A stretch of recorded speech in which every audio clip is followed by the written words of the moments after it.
6 শতাধিক যুৱক যুৱতীয়ে ভাৰতীয় জনতা যুৱ মৰ্চাত যোগদান কৰিছে আৰু যোৰহাটৰ সজাগ যুৱচামে যে বেলেগ এটা সমষ্টিত নিজ সমষ্টিত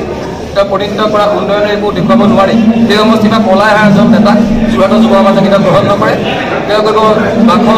বাকখনত তেওঁ কৈছে হয় তেওঁ দেখিছে কিন্তু তপন গগৈৰ ৰিজাইছে তপন গগৈতকৈ বেছি কথা কৈছে কিন্তু আমাৰ ৰুলিঙত থকা এজন সাংসদে বেছি ইমান প্ৰশ্ন উত্থাপন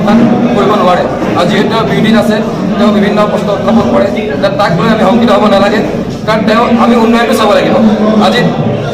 আমাৰ বিৰোধী পাৰ্টি তেওঁ কলিয়াবৰৰ পৰা একো উন্নয়ন কৰিব নোৱাৰি বিশেষ তাত একো চকুত লগা কাম কৰিব নোৱাৰিলে যাৰ বাবে তেওঁক নিজ সমষ্টিৰ মানুহে প্ৰত্যাখ্যান কৰিছে যে নিজ সমষ্টি